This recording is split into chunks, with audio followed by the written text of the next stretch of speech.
So we talked about some of the keys, and we talk about because you've been a loan officer. I was too, by the way. I know. I lost my passion for it. Me too. You used to facilitate cash flow I games, did. but you've done a lot of different things. But you're doing right now, it feels like your mission, vision, and passions are all in line. Yeah, I'm on my dime is what we call it. On your dime? Yeah, I'm Okay. on my dime. And I'll tell you, all of it has led up to something similar, right? Because what I liked about the cash flow, at the time I was investing in properties myself. At the time I was actually teaching that stuff. Right. I actually met with Kim and Robert Kiyosaki and told them, I need cash flow in Italian. Really, can you do this? And they were like, sure, we'll do it. I was like, I need to take this to Italy with me. And because it was, my mindset has always been around creating a lifestyle that you love. Right. So for a while for me, doing the investing made sense because it gave me flexibility. And then I could coach and teach others how to do those sorts of things. So the coaching's always been there. The same thing with mortgages. That's how I ended up in mortgages, right? And real estate is one of those things too that just gets in your blood, doesn't it? Yeah. Some way or another, it never gets out. I used to fix autoclaves in hospitals, and then I became a mortgage loan officer, and then I ran a real estate office, and then I've been selling real estate. I know. But I still have my broker's license to this day. I always keep it.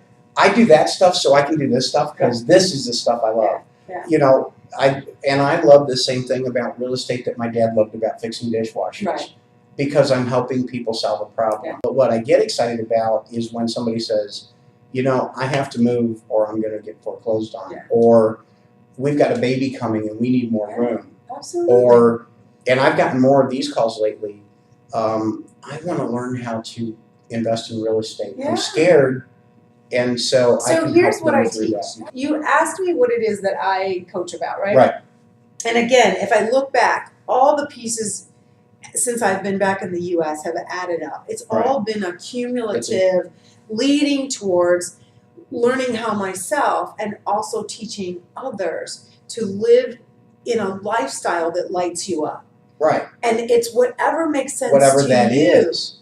Right? So whatever that is for you. In fact, I'll give you guys a sneak peek. You got to keep your eyes open because the website's not even up yet. But coming soon, no kidding, is the Dolce Vita formula. And participants in this 12-month course will have the opportunity to have the Dolce Vita experience, which will culminate. It's going to really be about all of the stuff that I've been doing. Okay. And it is about learning how to create the business that will fund the life that you love. Right. It'll be about living life on your dime, right? Living inside your passion, doing things that light you up, having you whistle to work, and then glad to leave it at the end of the day, love what you do, and also to be fully self-expressed and fully self-fulfilled. Because as you said, we're here for a reason. For me, that's the Dolce Vita. Right? Translate Dolce Vita for people who don't speak Italian. It's Vita is life, right? Yes. So it's literally the sweet life, but as we would say, the good life. Okay. It's the good life, Right. So stay tuned for a few more things that'll be around that too that I can't reveal just yet, but they're in the works. I want to share with you something that I don't know if I'll leave in this or not, but 2 of the other interviews I've done were with Allison Crowe and Nikki Buckaloo. Okay. And Nikki Buckaloo, her coaching program, which I'm actually in right now, is called Soul Fire. Nice. And it's the exact same thing about living what she calls your soul fire, or what you're calling on your dime, or Dolce Vita. Yeah. It's about creating the life that you love, however you define that. No judgment. Absolutely. If you want to live in a shack in the mountains, or if you want a $6 million mansion on the Gulf of Mexico, either those are both valid. Yes. And they're both doable. Yes. Yes. And if you think about it, it really does encompass the components that we've been talking about. Right. So my entire platform is around vision, leadership, and legacy. Okay. Okay. So again, it's what's the vision that fulfills you, that fulfills your purpose. Okay. Who are you going to be in order that you can step into it And then what's it going to take? You know, there's a doing. There's doing. There's always a to-do list. Yeah, there's always to do. And then there is, again, in talking about self-fulfillment, it's about what's the legacy? What's the purpose? What are you leaving behind? What are you giving to the world? You know, there's so many juicy projects I want to tell you about, but I can't. All right. Because they're not done yet. They're not ready yet. They're not ready. But later when you post this, we'll put up some links. I can so see the more you talk about it, the higher your energy level. When we walked in the door, you were like, "Oh, I got to get my energy up," and now I know. I mean, you're about to explode. I know. I'm excited. I know. Yeah. So there's a project coming that I will just tell you. I'll tell you this much. I'll tell you guys that it involves working with the Princess of Qatar. And I've been working on meeting That's her one of for the 2 projects. years. And when you see it unfold, I think you'll see why I'm excited. But that's the level at which I'm playing, because when I say, what are you leaving for the Right. world, I'm looking at who are, and in my case, it is the women, but I also work with men. I don't Right. only work with women, but I'm looking at, what is it that you're leaving for the world? What's the change you're creating in the world? And she is one woman who is doing that. And I literally just met a woman who said, the man who sits on my board of directors works directly with her and goes to the palace. Would you like to talk with him? And have an Meeting with some introduction? very Incredible women in business that I don't get to mastermind with often enough. And the woman sitting on the right of me said, well, I know a princess that I worked with for a month. I stayed at the palace and worked with her in Kuwait. Would you like to meet with her? And I said, absolutely. Wow. And I've got another friend who has a princess for a client in Dubai. So that's all I can say about it right now. But so what I'm bringing up is the fact that these, there's a purpose that we're here for. Right. I don't ever think on a small scale. I don't ever think about what's in my own backyard alone, right? And so what I'm looking at is, I've got my nephew who's 18 months and my niece who's 17 months, who are the breath in my life, right? Okay. So I never thought I could be so in love, and I am. And I look at them and I say, what's coming for them? And I look at my niece and I say, what's it going to be like? What's she going to live into? And so I know that whatever I do today has to have some impact on that. Okay. And so that is part of fulfilling your purpose, fulfilling your mission, fulfilling your legacy, however you want to term it. That's part of that soul fire, that living your Dolce Vita experience. It's just. I think that's another commonality that I've heard from everybody who's succeeded at a high level is once you've taken care of the basics, you've got food on the table, you got the house to live in, and you've got the basic needs taken care of. You quit thinking about those things and start thinking about what else can I do, who else can I help. Trusts are wonderful things. You put money in a trust and it can help people for generations. Absolutely. So, but I think that the very first step in success is to be able to think bigger. Yes. There's no such thing as I think big enough. And that's something at my old company that I used to work at, that was the single most important thing that I learned. Because I would go to somebody, a mentor or a leader that I respected, and I would be talking about, hey, I think I got it. I'm thinking about doing this. And they would say, think bigger.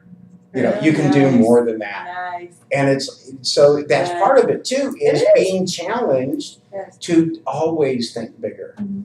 And if the people who are with you aren't doing that for you, you need different people. Well, I think that's true, and I think that's why people need coaches and mentors. And Exactly. They don't realize it. We used to be satisfied with good enough, and we used to be satisfied with, it is what it is. And we've come to a place, I was thinking this earlier as you were speaking, we've become a society where on Maslow's hierarchy of needs, Right. we spend so much of our time at the top, which is that self-actualization. We need to know that our lives mattered, that our work mattered, that our words mattered, that that being here mattered. We need to know that. Whether it's, you and me talking, or, my youngest brother who's, 16 years younger, or my niece and nephew coming up. That's a key need we have to fulfill. So there has to be that, that challenge to think bigger, to think, I had a great mentor who challenged me, who said, I would come in and I'd be whining and, bitching and moaning about these, like this client didn't do this and that client didn't show up and I don't understand it. Why do I have to deal blah, blah? And he's like, look, you need bigger problems. Right. He's like, stop whining and go get a bigger problem. There you And really, he would send me out. My homework would be, go get a bigger problem. Create something bigger. Right. Like create a project. Go do something for somebody else. Find it just really, that's the world we live in now. And when we when we get ourselves on that path, you will never have to sell a thing. No, that's true. You'll never have to look for a client. You'll never have to look for the money, investors. You won't have, it will come to you because people will see it and sense it and feel it, and they get drawn to your energy. They're drawn. They get drawn to your energy and your passions. Yeah. And that's something that I have been self-discovering over these last few months that I've been on this journey I'm on now. And the more in line I get with my mission, vision, values, passions, the easier everything else gets. Everything. And for me, it was a spiritual / religious thing that I just basically said, you know what? I'm tired of these problems. Mm-hmm. I'm tired of losing sleep. I'm tired of worrying. I'm letting God take care of that, and I'm going to go do what I can do that helps others and makes me happy too. And so that's why I'm doing this. And so when you asked me if we were still meeting, were you hoping I was going to say no? No, actually, you know what I needed to do? Here's a confession. I got up this morning, I threw on a polo, I didn't shave. And I was like, damn, if I'm going to be on camera, I got to shave. Am I going to have time to drive to Afton, get back home and shave so I can be on camera? Oh, how funny. So if you had said no, I wouldn't have had to go home and shave. Yeah, well, I did consider getting my hair out of a ponytail, but I have been on the go since 4:30 this morning because I love what I do. Right. That's another key, I think, for successful people. Work is not a job, it's a hobby. Now, it's a hobby you want to get paid well for. Right. But it's a hobby. It's something that you love to do. Right. You know what? I think some people are going to hear that and say that's greedy.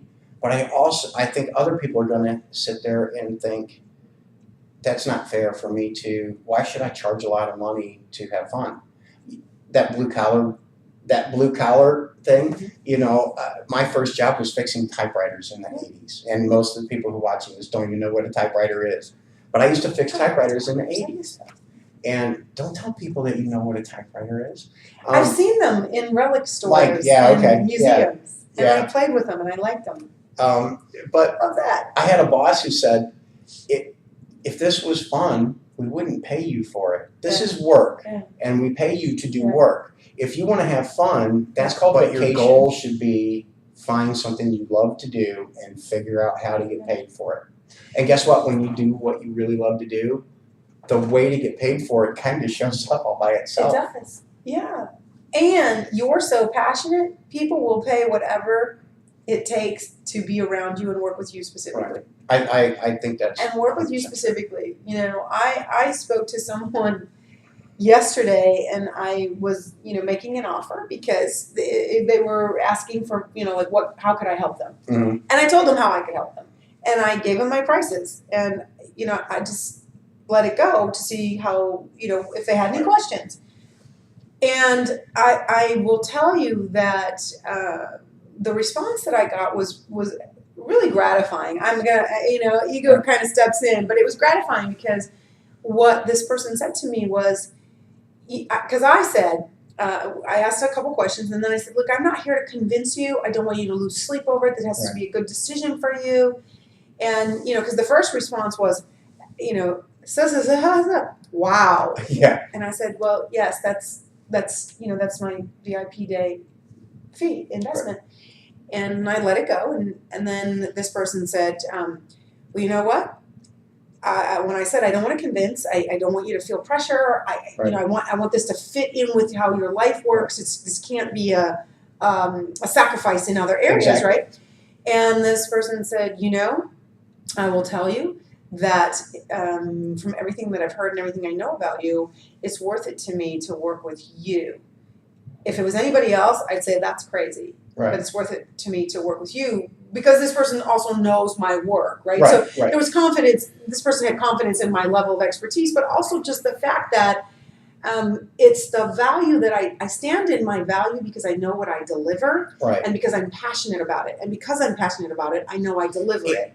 And then I don't have to sell. I don't have to convince. And if he would have, and if that person had said no, somebody else would have said yes. You know that. Exactly. And knowing that made it okay to take the risk. Right. You know, because that goes back to your confidence and your C's. Right. If you don't believe that you're worth it, they hear it in your voice, Exactly. they see it in your body language, and they will negotiate you, Yeah. and then you've already lost. As soon as you're negotiating your value, you're already behind the 8 ball. Absolutely. You're starting from behind.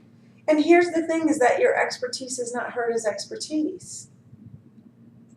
Right. Because it sounds like you're trying to convince somebody that you're good enough. Right. Right? So it's this whole circular conversation that needs to be addressed inside of leadership that has to do with the confidence, right, that I talked about. Leadership, confidence, communication. Yeah. Character and commitment. Character and commitment, 5, Yeah. sorry. Yeah. I was adding 6. That's okay. So, Phil, I think that when you talk about success, people want to be around successful people. Mm-hmm. And money becomes irrelevant in the sense that it's a tool. Right. It's a tool to get where you need to go. You can whistle your way through work if you're at a pizza job, knowing that pizza job is funding you through college so you can be a doctor. And in some cases, it's a commodity. It's an hourly wage to deliver pizza. Right. It's an hourly wage to, I was going to say wait tables, but that's different. But, it's an hourly wage to do lots of jobs. Work at Kinko's. Right. It's a commodity. However, if that is leading you to something else, or if that's the thing that gives you that little bit of extra income that you can take your grandchildren on special days for their birthdays, right, you can whistle your way to work. Right. Then it's not drudgery. Then it's not a have to. It's, oh, wow, this provides me X. I get to do that. I'm doing this because it lets me do that. I get to do that. Right. And that's what you were talking about with, what you're doing now. There's 2 really important things I wanted to get to. And one is, a lot of people think that success has just happened, and that successful people haven't struggled. Mm-hmm. So talk about, and you don't have to get specific or whatever, but talk about when have you struggled or have you struggled? When have things gotten in your way?